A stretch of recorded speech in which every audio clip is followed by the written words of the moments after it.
আসসালামু আলাইকুম। গল্প কাজল রেখা লেখনীতে তানজিনা ইসলাম স্রোতস্বিনী। পর্ব ৪১। অর্পিতার স্বামী খাবার খেয়ে উঠে যাওয়ার পর আকিব শিকদার রাফিয়া বেগমের দিকে তাকালেন। শক্ত কণ্ঠে বললেন, তোমাদের আদরের নাতনি যখন বাড়ির কারো কথা না ভেবে বিয়ের আসর ছেড়ে অজানা অচেনা একটা ছেলের সাথে পালিয়ে গেছিল, তখন বাড়ির সম্মান যায়নি মা? আমার মেয়ে একটা লেগ পিস চাওয়াতেই মান সম্মান সব ডুবে গেল। বাহ, কি নৈতিক বিচার তোমার! সবসময় তোর ওই দর্শী মেয়ের পক্ষ না নিলেই পারস। আদরে আদরে মাথায় তুলে ফেলছস, এজন্যই কাউকে মানে না। আকিব শিকদার অস্থির স্বরে বললেন, এটা তুমি ঠিক করলে না। তুমি এটা কেন করলে? কেন করলে বলো? ওর সম্মান নেই? ও এই বাড়ির মেয়ে না? আমার সামনে এভাবে খাবারের খোঁটা দিচ্ছ? আমার অগোচরে কি কি করো ওর সাথে? জবা বেগম পাশ থেকে বললেন, একটা ছোট বিষয় নিয়ে এরকম কেন করছেন আপনি? চাঁদনিকে কেউ খাবার নিয়ে খোঁটা দেয়নি। আম্মা সাবার বড়, শাসন করতেই পারে। প্লিজ ভাবি, আপনি আমাদের মা ছেলের মাঝখানে কথা বলবেন না। সবসময় কুটকাচালি করা জরুরি? আম্মার কান ভারী করতেই থাকেন সবসময়। এটা ছোট বিষয় মনে হচ্ছে আপনার। অর্পিতার সাথে এমন হলে মনে হতো? ওর জামাইয়ের সামনে আমি কিচ্ছু বলিনি, কিন্তু এখন কিছু না বললে আমি নিজের কাছে ছোট হয়ে যাব। রাফিয়া বেগম বিলাপ করে বললেন, তুই বৌমার লগে এরকম করস কেন? ওই মেয়েটার জন্য? মেয়ে মেয়ে করলেই তো মেয়ে হয়ে যায় না, রক্তের সম্পর্ক থাকতে হয়। অর্পিতা আর ও কি এক? চুপ করো আম্মা, ও শুনতে পাবে। বাইরের মেয়েটার লাইগা এরম করতেছ আমার লগে? নিজের মায়ের চেয়ে ওই মেয়েটা বড় হয়ে গেছে। আম্মা! আকিব শিকদার চেঁচালেন। আরমান শিকদার বাকড়া দিয়ে বললেন, চুপ করো না। তুই জানোস তো আম্মা কেমন। চিল্লাপাল্লা করিস না, জামাই শুনবে। আকিব শিকদার রাগে কিছু বলতে পারলেন না। রাফিয়া বেগম কাঁদো কাঁদো কণ্ঠে বললেন, তুই তোর আমার লগে এরম করলি শুধু ওই মেয়েটার জন্য? ওর সাথে আমাদের কোনো সম্পর্ক নেই। তোমাদের নেই, আমার আছে। ব্যবসা কার অবদানে চলে আম্মা? তুমি জানো ও সবার চেয়ে ছোট, অত বুঝ হয়নি ওর। তারপরও আমার মা মরা মেয়েটাকে এভাবে বললে তুমি? কেন বললে? আমার মেয়েকে শাসন করার অধিকার আমি কাউকে দিইনি। ওরে খেতে পর্যন্ত দিলে না ভালো করে। নাটক করে খাইনি, তা আমার দোষ? দোষী তোমরা নও, আমি। আমি ওরে প্রটেক্ট করতে পারিনি। কিন্তু তুমি শুনে রাখো আম্মা, আমি ওর জন্য সব করতে রাজি। তুমি ওর সাথে আর খারাপ বিহেভ করবে না। সারা জীবন আমি তোমাদের কথা ভেবেছি, নিজের কথা। ওর কথা ভাবার সুযোগই হয়নি আমার। কিন্তু এখন আর না। ওর মনটা মিশিয়ে যাচ্ছে। আমি নিজেকে ওর বাবা দাবি করব কোন মুখে? ব্যবসা আলাদা হলে তোমার অন্য ছেলেদের কি অবস্থা হবে ওইটা ভেবে তারপর আমার মেয়ের সাথে কথা বলবে। আকিব শিকদার দপদপিয়ে চলে গেলেন। চাঁদ, হুম। মন খারাপ তোর? চাঁদনি উদাস হয়ে জানালার সামনে বসেছিল, মুখ কালো করে চেয়েছিল নির্বিশেষ আকাশের দিকে।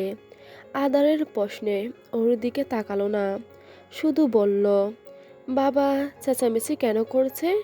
বাবাকে ঝগড়া করতে মানা করো। এখনো এসব বলবি তুই? বশীকরণের দোয়া তো আমি পড়তেছি। তাহলে ওদের উপর বশ হয়ে আছিস কেন তুই? কোনো কিছু বলাই যায় না তোকে ওদের নামে। যা করতেছে ঠিক করতেছে চাচ্চু। আই অ্যাপ্রিসিয়েট হিম। চাঁদনি ভ্রু কুঁচকে তাকালো ওর দিকে, বলল, বশীকরণের দোয়া পড়তেছ মানে? আদার উত্তর দিল না, বোঝানোর ভঙ্গিতে বলল, আজকে যা হলো তারপরও তুই এখানে পড়ে থাকবি? তুই বুঝতে পারছিস চাঁদ, ওরা তোকে খাবারের খোঁটা দিয়েছে, কত বড় অপমান। আমি কি এর চেয়ে বেশি কষ্ট দিয়েছি? অথচ এই বাড়িতে অর্পিতা, আমার আর তোর সমান অধিকার আছে, কিন্তু ওরা তোকে আলাদা চোখে দেখে। অন্তত বাবা আমার জন্য প্রতিবাদ তো করেছে, আমার পরিচয়টা সবাইকে জানিয়ে দিচ্ছে। তোমার কাছে তো আমি সামান্য পরিচয়টুকুও পেলাম না।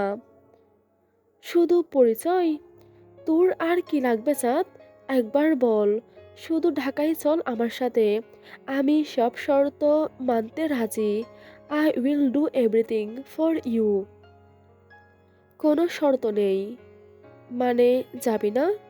না, আর কিচ্ছু বলবো না আমি তোকে। একটা মানুষ আর কতক্ষণ অনুরোধ করতে পারে? ঠিক আছে, আমি দূষিত, আমার ক্যারিয়ার, একাডেমিক লাইফ সব শেষ হয়ে যাক। তুই ভালো থাক এখানে। যেদিন আমি থাকবো না সেদিন বুঝবি আমার লাশের পাশের আগরবাতির ঘ্রাণ তোকে ঘুমাতে দিবে না। চাঁদনি পানসুটে মুখে বলল, এসব কি বলছো তুমি? লাশ, আগরবাতি, এসব কি? মাত্রই তো এসেছি, কয়েকদিন থাকি। আদার চকচকে দৃষ্টিতে তাকালো। তারপর? তারপর যাবি আমার সাথে? আমার ওখানে অনেক একা একা লাগে। আমি আছি তো চাঁদ, আমি সবসময় তোর সাথে কথা বলবো। 8 মাসটা তো বিষাদ নিয়েই কেটে গেল। তোর সাথে আমার তেমন কথা পর্যন্ত হলো না। এবার যদি যাস, আমি তোকে প্রতিদিন ঘুরতে নিয়ে যাব। বেশি কঠোর হবে না তো আমার সাথে বলো? আমার যা মন চাই আমি করতে পারবো তো? করতে পারবি, তবে সীমার মধ্যে। সীমা কতটুকু আগে জানাও। অন্য কোনো ছেলের প্রশংসা করা যাবে না। সন্ধ্যার আগে বাড়ি ফিরতে হবে। বন্ধুদের সাথে ঘুরতে যাওয়ার আগে আমার পারমিশন নিতে হবে। শাড়ি আর কাজল পরে বাইরে যাওয়া যাবে না। ব্যাস এতটুকু। এতটুকু? এত এত রুলস তোমার এতটুকু মনে হচ্ছে? হুম। চাঁদনি ফুস করে শ্বাস ছাড়ল। জানালা দিয়ে নিবু নিবু সূর্যের আলো প্রবেশ করছে। আজ কুয়াশার ঘনত্বটা একটু বেশি। আদার মাথা রাখলো চাঁদনির কাঁধে, উদাস স্বরে বলল, টিকিট কাটবো ট্রেনের, নাকি বাড়ির গাড়ি করে যাবি? কষ্ট দেবে না আমাকে, বলো? একটুও না। তোর সব কষ্টের কারণ মুছে দিব। ঠিক আছে। আদার খুশি হয়ে বলল, যাচ্ছিস? আর কয়েকদিন থাকি, মন ভরে গেলে তোমাকে টিকিট কাটতে বলবো। ওকে, বাট তোর পড়াশোনার ক্ষতি হচ্ছে চাঁদ। ইন্টারের স্টুডেন্টদের ওভাবে গ্যাপ দেওয়া উচিত না। জাস্ট গ্যাপ যাবে। আর তোমার তো একটা বছরই চলে যাচ্ছে। তুই আমার সাথে গেলেই হবে চাঁদ। একটা বছর কেন, আরও অনেকগুলো বছর আমার নষ্ট হয়ে যাক। তুই শুধু বল, তুই রাগ করে, জেদ করে আমাকে ছেড়ে যাবি না? চাঁদনি মলিন হাসল, বলল, এভাবে প্রিন্সেস ট্রিটমেন্ট দিয়ে মায়া লাগাই দাও, তারপর বুকটা খান খান করে দাও। তোমারে আমি আজও বুঝতে পারি নাই।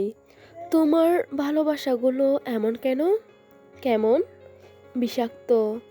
জেনে বুঝে বিষ পান করা। জানি মরে যাব, কিন্তু না খেয়েও থাকতে পারি না। বুকের মধ্যে কেমন কেমন যেন করে। রাখাও যায় না, ছেড়ে থাকাও যায় না। হারাই ফেলবো ভাবলেই ভেঙে চুড়ে কান্না আসে। রেখে দে, থেকে যাও। ভালোবাসাটুকু আমার দুর্বলতা না হয়ে যেন শক্তি হয়। আদার বাহু দিয়ে ধাক্কা দিল ওকে। বিমূঢ় স্বরে বলল, দূর বেড়ি নাটকবাজ, এসব কথা আমার সাথে যায়? তুই দাদিমাকে কিছু বললি না কেন? আমার সাথে গুপ্ত মুখ বাজাস। অর্পিতা আপুর হাজবেন্ড ছিল তো, তাই বলে কিছু বলবি না? আমার তো ইচ্ছে করতেছিল অর্পিতার মাথায় ওর প্লেটটাই ভাঙতে, কিন্তু বলিনি কিছু। কেন জানিস? এসব শুনলেই তুই আমার সাথে যেতে রাজি হবি না। তোরে আসলে ভালো কথাই হবে না। কিন্তু এখন তোর সেলফ রেসপেক্টে আঘাত আসছে না চাঁদ? নাকি শুধু সেটা আমার ক্ষেত্রে? এটা আমার বাড়ি। আমি কেন অন্যের কথাই রাগ করে চলে যাব এখান থেকে? আর যদি প্রত্যুত্তর দেওয়ার কথা বলো, তাহলে বলবো আমি লজ্জায় পড়ে গেছিলাম। সবাই ছিল, বিশেষ করে বাইরের একটা মানুষ আমাদের সাথে খাচ্ছে। উত্তরটা আসেনি ভেতর থেকে। বাবা তো আমাকে কাউকে অপমান করতে শিখায়নি। আদার মুখ বাঁকালো, গুমুট স্বরে বলল, নাটকের কথা বলিস না তো, ঘিন লাগে। উত্তর আসবে না কেন? তোর তো উচিত ছিল ওর পিতার প্লেট থেকে কেড়ে নেওয়া। ওর জামাই দুইটা খাচ্ছে, স্যাক্রিফাইস তো ওই করবে, তুই কেন করবি? তোর জামাই তো দুইটা খাচ্ছে না। ধুর, ভুল হয়ে গেছে। নিজের প্লেট থেকে না দিয়ে ওর প্লেট থেকে কেড়ে নিয়ে তোকে দেওয়া উচিত ছিল আমার। তারপর বাকি বোঝাপড়া মেজমার সাথে আমি করতাম। আমি তো জাস্ট সুযোগ খুঁজছি কিভাবে ঝগড়া লাগানো যায়। এমনি এমনি ছেড়ে দিব ভেবেছিস? তোর আর আমার প্রতিশোধ একসাথে নিব, ওয়েট কর। সিন ক্রিয়েট করা ছাড়া এই বাড়ি থেকে যাচ্ছি না আমি। চাঁদনি দীর্ঘশ্বাস ফেলল। আদারের প্রতিশোধ পরায়ণতা ছোটবেলা থেকেই ও দেখছে। ছেলেটা খুব সুন্দর করে প্রতিশোধ নিতে জানে। ঝড়ের মতো সব তছনছ করে দেয়। তবে আগাম বার্তা নিশ্চুপ, শান্ত। নৈশব্দে ডেকে আছে চারপাশ। লাইট বন্ধ থাকলে বাড়িটাকে ভুতুড়ে বাড়ির চেয়ে কোনো অংশে কম লাগে না। মাত্রই সন্ধ্যা হয়েছে, এখনো হয়তো সার্ভেন্টরা লাইট জ্বালায়নি। মোবারক হোসেন বাইরে থেকে এসে সবাইকে খুঁজলেন, পেলেন না কাউকে। স্বভাবত রোদেলা এহাসান এই সময়ে ঘুমান, তাই উনি মেয়ের কক্ষে গেলেন না। রাতের জন্য উনি তিরামিসু এনেছিলেন। ছেলেটা এত পছন্দ করে, উনি বাইরে গেলেই রাতের জন্য ওর ফেভারিট জিনিসগুলো নিয়ে আসেন। এই অভ্যাসটা উনার বরাবরই। সিঁড়ি বেয়ে দোতলা পেরিয়ে উনি রাতের কক্ষের সামনে গেলেন। বারান্দায় লাল সবুজ রঙের বাতি জ্বলছে। কেমন একটা অদ্ভুত রং ধারণ করেছে চারপাশে। রাতের কক্ষে লাইট নেবানো। মোবারক হোসেনের কপালে ভাঁজ পড়ল। রাত কি ঘুমাচ্ছে? ও তো সন্ধ্যায় ঘুমায় না।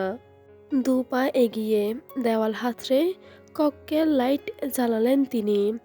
রাত উবুর হয়ে কাউচের উপর পড়েছিল, মুখ ডুবিয়ে রেখেছিল কুশনে। মোবারক হোসেন ধীর স্বরে বললেন, আবরার, লাইট অফ করো নানুভাই। ড্রাগস নিয়েছো তুমি? তুমি যাও এখন, আমি একটু পর আসছি তোমার সাথে দেখা করতে। খুব আস্তে করে বলল রাত। মোবারক হোসেন গেলেন না। রাতের কাছে মোড়া টেনে বসলেন। মেঝেতে গোল কাচের টেবিলের উপর সাদা সাদা গুঁড়া ছিটানো, ঝাঁঝালো নেশালো একটা ঘ্রাণ বেশি আসছে সেখান থেকে। মোবারক হোসেনের মাথা ঝিমঝিম করে উঠল। লম্বা শ্বাস টেনে রাতের পিঠে হাত রেখে বললেন, কি হয়েছে নানু ভাই? তুমি তোমার আম্মুকে কথা দিয়েছিলে এসব নেবে না। সব কথা কি রাখা যায়? না নিলে পাগল পাগল লাগে। রাত সোজা হয়ে কাউচের হাতলের উপর মাথা রাখল। নাক টেনে ঠান্ডা চোখে তাকালো মোবারক হোসেনের দিকে। ওর নাক আর ঠোঁট রক্তাভ লাল, ঠোঁট কাঁপছে। কোনো মতে ক্ষীণ কণ্ঠে শুধালো, এই অসহনীয় মুহূর্তগুলো শেষ হয় না কেন? কেন তুমি নিজেকে ঠিক রাখতে পারো না? হোয়াই? রাগ উঠলে কমাতে পারি না। ওই লোকটা আমার সাথে কথা বললেই আমি বেঠিক হয়ে যাই, নিজেকে কন্ট্রোল করতে পারি না। রোদেলাকে বলবো আমি? রাত উঠে বসলো আর চোখে তাকিয়ে বলল, বলেই দেখো তুমি, তাহলে তোমার সাথে আমার আড়ি। তোমার বাবা কল করেছে? উনি বাবা না আমার। এই দামি শব্দটা ওনার মতো সস্তা মানুষের জন্য মানায় না। নাম্বার না দেখেই রিসিভ করেছিলাম। উনার কণ্ঠ শুনেই কেটে দিয়েছি। তারপর সুহাস কল করলো। আমাকে নাকি ফিরে যেতে বলছে। মনে পড়ছে আমার কথা। নাটকবাজ একটা। হাহ। ফিরে যাবে না? যাব তো অবশ্যই, কিন্তু নির্বাচনের দেরি আছে। এত তাড়াতাড়ি গিয়ে আম্মুকে কাঁদানোর কোনো মানেই হয় না। কদিন থাকলে মনটা বুঝ পাবে অন্তত। ফার্নিচারগুলো কিনেছি, বেশি দেরি হচ্ছে না। পছন্দ করে কিনেছি তো মায়া লাগছে। তোমার মেয়ের যে রাগ, 6 মাস অন্তর অন্তর ফার্নিচার কিনতে হয়। অ্যাংরি বার্ড একটা। তোমাকে ছাড়া কিছুই বোঝে না। তোমারই দেখলে সব ঠান্ডা। হাঁটু জড়িয়ে ধরে থুতনি ঠেকিয়ে বসলো চাঁদ। মেঝেতে প্লাস্টিকে মোড়ানো একটা বক্স পড়ে আছে। রাত তর্জনী উঁচিয়ে বলল, ওটা কি? তিরামিসু তোমার জন্য এনেছি, খাবে? অবশ্যই, দাও। ওয়েট, কাউকে ডেকে প্লেট আনতে বলি। বক্স থেকে খাওয়ার মজা আলাদা। প্লেট লাগবে না। মুবারক হোসেন ওকে বক্সটা এগিয়ে দিলেন। রাত 1 চামচ খেয়ে উনাকে সাধলেন। নাকচ করলেন তিনি। ক্ষণকাল নীরবতায় কয়েক চামচ খেয়ে রাত মুবারক হোসেনের দিকে তাকিয়ে বলল, রাত্রি খালামণির শ্বশুর বাড়িটা কোথায় যেন? হাটহাজারি না? হ্যাঁ, কেন? ওরা কেউ এখানে আসে না। তোমরাও চাও না? খালামণির কোনো মেয়ে নেই? মুবারক হোসেন ভ্রু কুঁচকে তাকালেন। বললেন, এত বছর পর হঠাৎ এসব নিয়ে পড়লে কেন? জানি না, খুব মনে পড়ছে খালামণির কথা। আমার কোনো কাজিন নেই। দাদু বাড়ির দিকেও নেই, নানু বাড়ির দিকেও নেই। কি এক একাকিত্ব। এই জন্যই তো তুমি স্পেশাল। রাত হাসল, কোমল স্বরে বলল, খালামণির কোনো ছেলে মেয়ে ছিল না কেন? ও মা হতে পারতো না কোনো দিন। ওর জরায়ুতে ক্যান্সার ছিল। আসল মেয়ে ছিল না, নকল মেয়ে ছিল। ধুর, পুরো কথা শুনো না। একটা মেয়ে দত্তক নিয়েছিল। সেই মেয়েটা এখন কোথায়? মুবারক হোসেনের সন্দেহ এবার প্রগাঢ় হলো। এতগুলো বছর একবারও রাত ওর খালামণির শ্বশুর বাড়ি নিয়ে মাথা ঘামায়নি। ওর খালামণি মারা যাওয়ার পর রাত অনেক কেঁদেছিল। ওর পুরো শৈশব কৈশোর কেটেছে এই বাড়িতে। স্বাভাবিক। ওর খালামণির সাথে ওর বন্ডিংটা অনেক ভালো ছিল। কিন্তু ও বিদেশে থাকায় রাত্রির মৃত্যুর সময় ও সঠিক সময়ে আসতে পারেনি। এত বছর পর রাত হঠাৎ ওইসব জিজ্ঞাসা করছে কেন? মুবারক হোসেন বললেন, আমি জানি না। তুমি একবারও খবর নাওনি? খালামণি অত বিয়ের পর এখানে তেমন আসতো না। কেন আসতো না নানুভাই? শুনো, ও রিলেশন করেই বিয়ে করেছিল। আমার পছন্দের ছেলেকে রিজেক্ট করে। আমি ওর প্রেমিককে মানতে পারিনি তখন। আমি চেয়েছিলাম রাজনৈতিক ব্যাকগ্রাউন্ডের একটা ছেলেকে। তোমার খালামণি বিয়ে করুক, করেনি। তাই আমার রাগ ছিল। ওর স্বামীও কখনো এখানে আসেনি।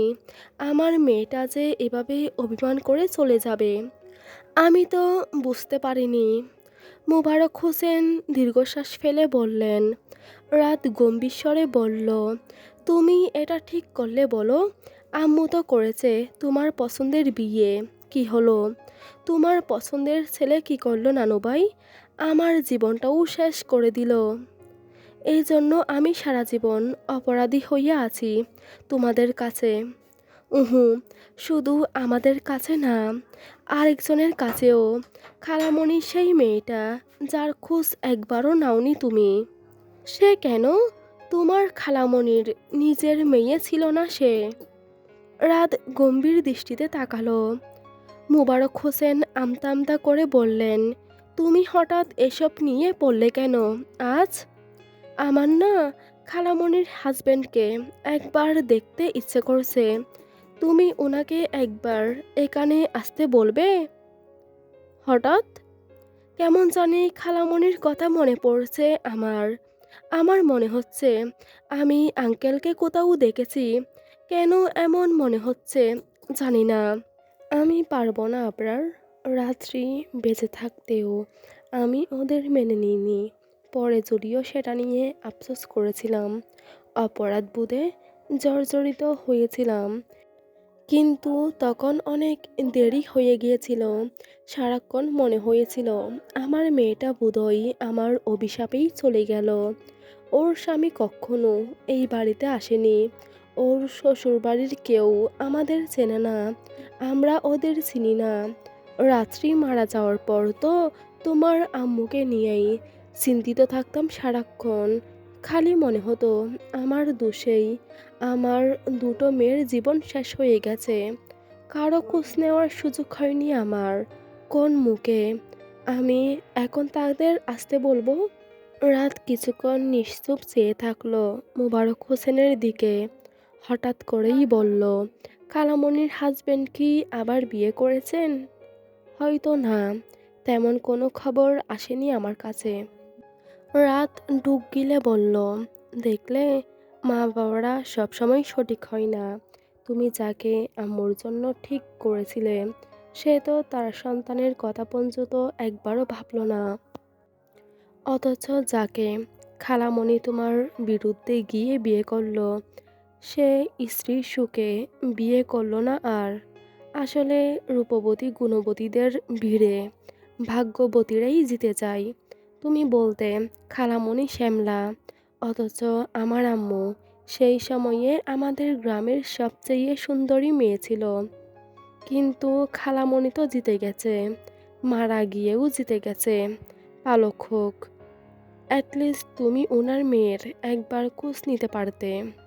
ওই যে বললাম, তোমার আম্মুকে ছাড়া আর কিছু চিন্তা করার সুযোগ পাইনি। তুমিও তখন উঠতি বয়সী কিশোর ছেলে। তোমার বাবা ঝামেলা করছিল বলে আমি তোমাকে বিদেশ পাঠিয়ে দিয়েছিলাম। তোমার আম্মাকে আমার বাচ্চার মতো সামলাতে হয়েছে আবরার। আমি অন্য কিছুর সুযোগ পাইনি। রাত অনুরোধ করে বলল, তুমি একবার ওনাকে আসতে বলো। দেখো, আমি চাইলেই একদিনের মধ্যেই ওনাদের ১৪ গোষ্ঠীর খবর নিয়ে নিতে পারি। কিন্তু আমি সেটা চাচ্ছি না। আমি সামনাসামনি একবার ওনাকে দেখতে চাচ্ছি। ওনার সাথে কথা বলতে চাচ্ছি। প্লিজ নানু ভাই, তুমি তোমার আবরারের কথা রাখবে না? যদি সে না আসে? ওনার কথা যেভাবে বললে, সে নিশ্চয়ই খালামণিকে অনেক ভালোবাসতো। সে তোমার কথা ফেলবে না। খালামণির জন্য হলেও তিনি আসবেন। নাম্বার আছে? ম্যানেজ করা কষ্ট হবে না। ঠিক আছে, আমি অপেক্ষায় থাকবো ওনার আসার। খালামণির শেষ স্মৃতিকে আমি একবার হলেও দেখতে চাই। আদার নিজের কক্ষে এসে ঢুকতেই চাঁদনি দ্রুত এসে দাঁড়ালো ওর সামনে। অকস্মা আশায় আদার হকচকিয়ে গেল। নিজেকে ধাতস্থ করে তাকালো চাঁদনির দিকে। চাঁদনি হঠাৎ ওর কক্ষে এসেছে জিজ্ঞেস করার আগেই চাঁদনি ধরফরিয়ে বলল, ধাবাই, একটা গুড নিউজ আছে। আদার ভ্রু কুঁচকে তাকালো চাঁদনির দিকে। ওর মুখটা উজ্জ্বল, চোখে ঠোঁটে ঠিকরে পড়া হাসি। কিন্তু আদার খুশি হতে পারল না। অবুঝ স্বরে বলল, গুড নিউজ? কি করে সম্ভব? আমি তো কিছুই করিনি। আর তুই তো নিজেই একটা বেবি।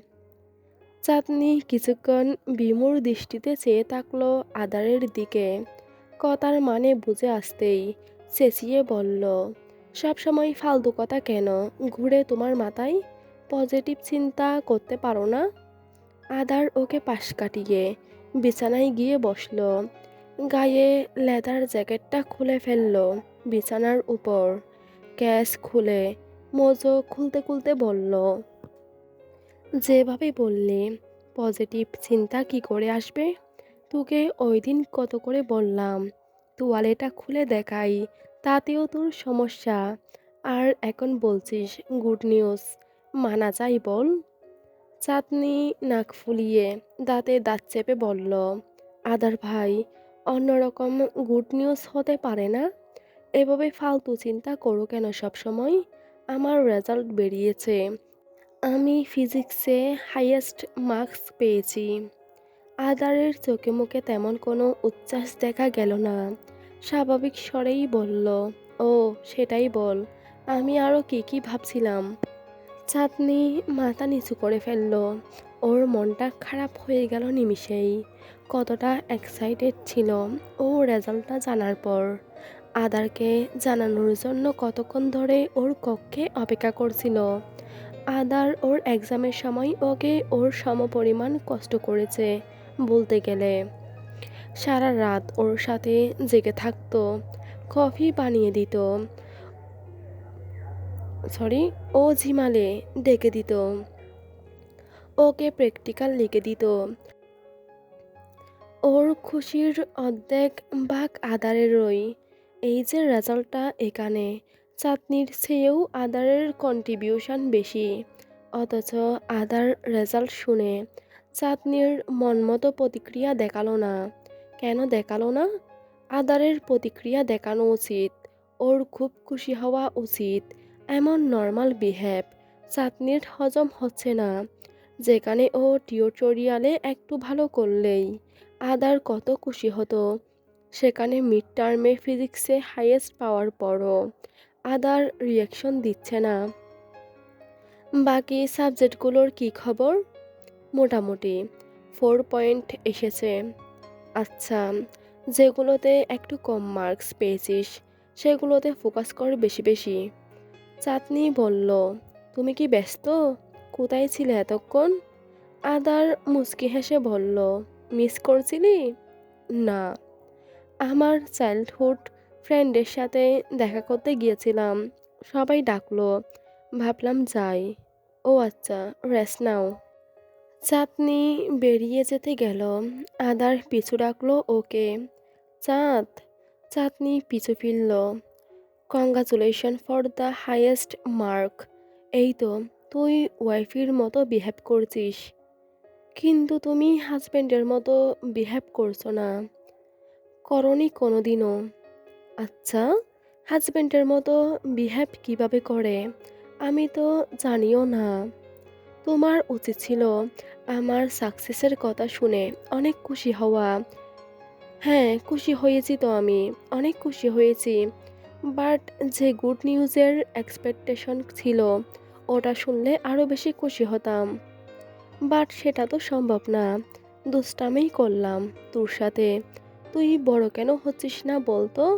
তুই ছোট বলেই তোকে ছুঁতে আমার বুক কাঁপে, মনে হয় কষ্ট পাবি। যেই মেয়ে শুধু কয়েকটা থাপ্পড় খেয়েই 1 মাস বিছানা থেকে উঠতে পারে না, তাকে যদি আমি আমার টক্সিটি নিয়ে ছুঁই, তাহলে ভাব কি হবে। হাজব্যান্ডের মতো বিহেভ করছি না বলে তো তোর খুশি হওয়া উচিত। একবার যদি হাজব্যান্ডের মতো বিহেভ করি, তোকে আর খুঁজে পাওয়া যাবে না। চাঁদ।